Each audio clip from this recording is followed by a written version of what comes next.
Thus spake the laudable Moses said, let my people go. If not, I'll smite your firstborn dead. Let my people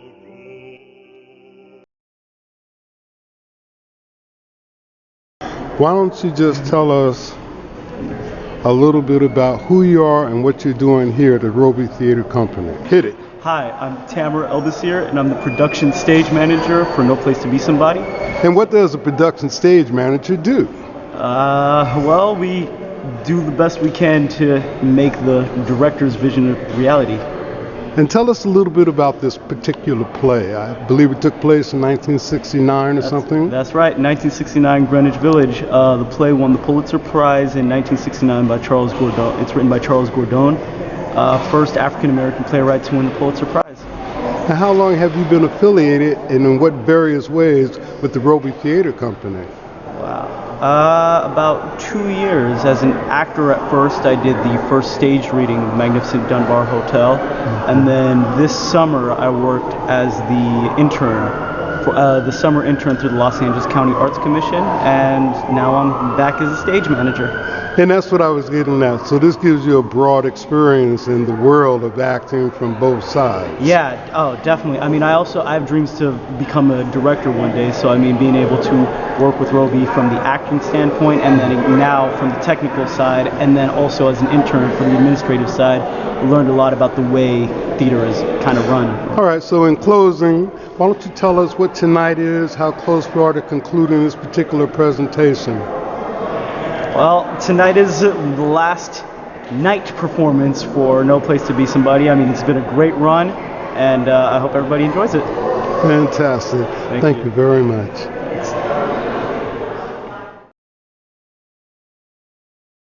Now, just very quickly, say who you are and try not to fall. You're not gonna fall. Real quick, and what we're here doing. And speak up. Hi, I'm Allison Blaze. I play Dee in No Place to Be Somebody, and we are here to promote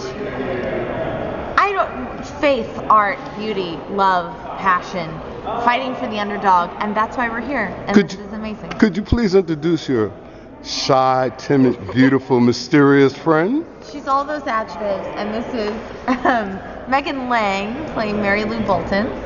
And yeah, you can talk. It's good. Everything she said. Now this is very beautiful and unique because most people think the Roby Theater is only black people, but you don't seem to be black.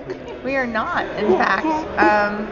Actually, this is one of my favorite productions I've ever done, and I think, I mean, it's never just black. I mean, this shows that things are integrated, and we need each other to tell this story. It goes deeper than skin. Yeah, and it's, I don't know, this play especially, in my eyes, makes us all equal. And elaborate a little more on your character, what you had to bring to the stage. Oh my God, Dee. Dee is just so beautiful and wonderful, and she's just a person. I mean, it's the title, and I think every character in this play is just searching for a place to be, and they're trying to find that solace and that just home, whatever home may be. And Dee is no different from myself and you and anyone in the audience. And even though she may be this kind of, maybe she's now in 2016, maybe she's a stereotype of a prostitute in 1969. But the stereotype comes from something, and she's, I don't know, she's just like everyone else. Much like any character is in this play, as different as they are, we're all the same. And the contrast of the two characters. Well, surface level, you think that they're completely opposite, but then you realize that there's a reason that Johnny fell for both of them. It's because they're both troubled, lonely women who just want to help and just want to be a part of a better world. And as actors, what is it like being on a small stage like this, so intimate with the audience? What does that feel like? It is I don't think anyone in my entire life has made me feel this good. And that is not a pun. That is it's the best feeling in the entire world. And you feel, my favorite is when the audiences talk with you and there's commentary. Like, I wish I had that in real life. Like, any moment I like drop the microphone, I want somebody to go, oh, like, I don't know. It's alive, and you feel there's this like consciousness that comes with the audience. It's like this group think in the play, and it's kind of unlike anything I could ever experience, especially with something this intense.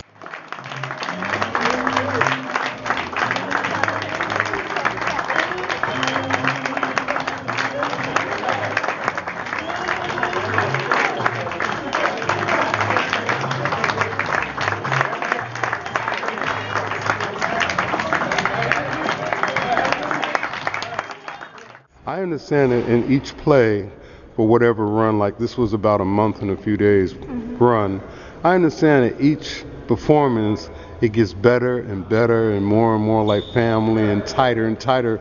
Was that what happened with you guys? Oh my God. Well, there were 5 of us that all graduated and came from the same school at the exact same time. So we were already incredibly close. And what school? You can't just do it like, what school? The American Went to the same school. What school? Academy. Huh? And for sure. The what? The American Musical and Dramatic Academy. With the pinky up. Oh, how cool. Yeah. And there was 5 of us, so we were all very close already, but then slowly getting to know all of these other actors. And stop watching me, Sammy Wayne. Who is that, Sam? Johnny. Oh, Johnny. Johnny, baby. Come here for a minute, Johnny. Since they put you in character. What? Can I get in the middle there? Yeah, so this is really. Hey, we got Let me get in the middle there. we got such great lighting and nobody making noise. So this is actually going to be a very good piece. Loving it. So introduce Johnny or Sammy or This is whichever. our Johnny. Johnny Williams. Johnny Williams. Johnny Cage. Fade in my existence. Yes. So Johnny, when did you first start liking white girls? Oh. No. Since the day I was born. No, Sammy Wayne, you've done a number of plays here at the Roby Theater. Give us a little take on what these 2 actors were like, because in each performance or each group of performances, you have a different relationship of love, and tell us a little bit about that evolution. Well, now that we're winding down toward the end. Right. Well, we've been together since February of this year, and from the very first reading, I think we all gelled right away. Everybody was willing to do whatever it took, and these ladies, along with the other kids from AMDA, I don't mean kids, young people, young ladies, old folks, not me calling them young, but but they are outstanding. In every aspect, you guys bring it every night, and it's so much fun to work with you, and I love it. I'm gonna miss it too. I'm not gonna get all teary-eyed because I'm too cool. I'm like Johnny, but I wanted to hear.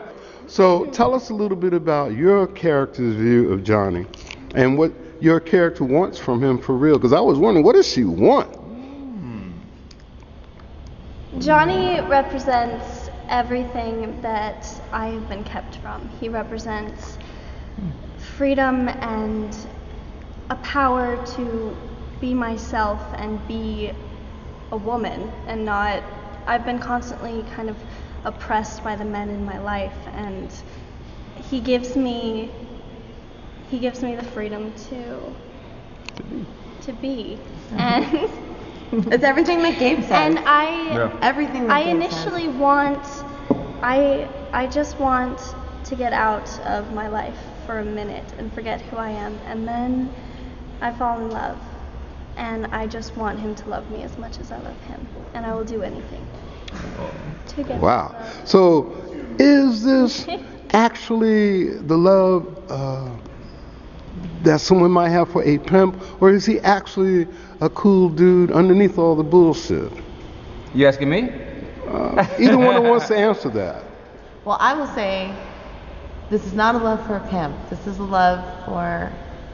Johnny just got misdirected. And I, from the different background that Dee comes from, and from the very different background that Johnny comes from, they're both hand in hand. Even though they're very different colors in general, like just two different sides of the same coin. And he, in my eyes, there's Gabe and there's Johnny. And Johnny has literally fought for me when no one else could. And he loves me, but he doesn't know how to love me. And I know that about him. And my hope and my downfall of my character is trying to pull that out of him, because I always have this idea that I can do that. And Gabe is the side of Johnny that I would love to see and that I would love to bring out of him, but he can't, because he is oppressed by histories of just his culture. And he can't help himself. He's victim to things that are precedent. And Johnny is an amazing, beautiful soul. Okay. Yeah. Now, Johnny, now we want the low. We want, how do you really feel about them? Well, without money being involved, without them being around, what would you say? Well, if you think about the character, he doesn't like his mother because of what happened in terms of her being raped and him not knowing who his father was. So he has this hatred for himself and for black women. And he has an attraction to white women. Matter of fact, he probably loves them. But his hatred for white men is so deep that rather than loving them for the women they are, he'd rather take advantage of them as a way of getting back at their white men. So. And I kind of think they realize that too. Yeah. Wow, this was deep and unexpected. Yeah. Okay, one last shot, and then think if there's anything else you want to say. But let me get this shot. Do I get to answer my last question? Okay. So what were you saying? Oh, that Mary Lou. And speak up just a little. She doesn't love Johnny because she doesn't know Johnny, but she's in love with Johnny. Because I'm black. Desperately. Let's get Well, thank you very much. Oh, hey. So we're doing an interview. Come on. My man. So So, you guys, this is the wonderful Micah Mafucci, played by Gianluca Malacrino. And then this is the wonderful Cora Beasley, played by the fabulous Casey Rogers. Yeah. so let's start with. And there's Lee. Oh, he's gonna. Gabe! My wife's fooling around to pick me up. Introduce Gabe. This is the wonderful Gabe Gabriel, the poet. Played by Gabrielle. Leaf Bird. All right, and just speak up a little. Tell us a little bit about your character and your take. What we're sort of doing is the character's view of, why I do, and that kind of thing. Right. Well, Gabe's. All right, well, thank you. No. I'm messing with Gabe's an Gabe. artist and a poet, and we know you got to go. Just trying to express, the world as he sees it around him. Really. Is he a good poet? He's all right. He's good. He's all right. What do y'all think? Was he a good poet? The thing you like most about this play as an actor, the challenge. Poetry. Yeah. The poetry. I mean, Give me something real quick right now. It's More to being black. the mode of being black. There's more to being black to me. So yeah, being black is like the way you walk and talk, is the way of looking at life. It's like saying what's happening, baby, and being understood. Right. So now we'll let you take that because your wife's waiting and we don't want you in no trouble. But tomorrow afternoon we'll do the interview. No doubt. This was impromptu. All right, Steve, please. I thought your character was very interesting. Why don't you tell us a little bit about your character? Because, we'll just do you three women. I thought all the women were very interesting because your character didn't seem as smart as she was, and sometimes she seems smart. What do you think? I think Corbell is very intelligent, but she has a hope in people. She sees the good in people, and she doesn't want to let the darkness that's happened to her and just in the world around her skew her light. And I think that's beautiful. I think that's a lesson to be learned by everyone. And in the end, she is one of the few victors of the play, might I add. So. You mean they didn't kill you? No, they didn't kill me. I live and I get married. So I think something to maintaining your own light. And I think that's what Cora teaches us. The distinction between maybe the Roby Theater and some other place you might act in, what do you think about being here in this environment? How has it impacted you as an actress? Being in an environment that has so much history, that really truly built itself brick by brick, is a unique experience. I mean, there is a whole different level of appreciation to it, because these people built what we're doing right now with their own sweat and tears over the years. So you just feel that, you feel the genuine passion and the genuine love for what we're all doing, and that just makes it worthwhile. And there's nothing like working with Ben Guillory as a director. He's fantastic.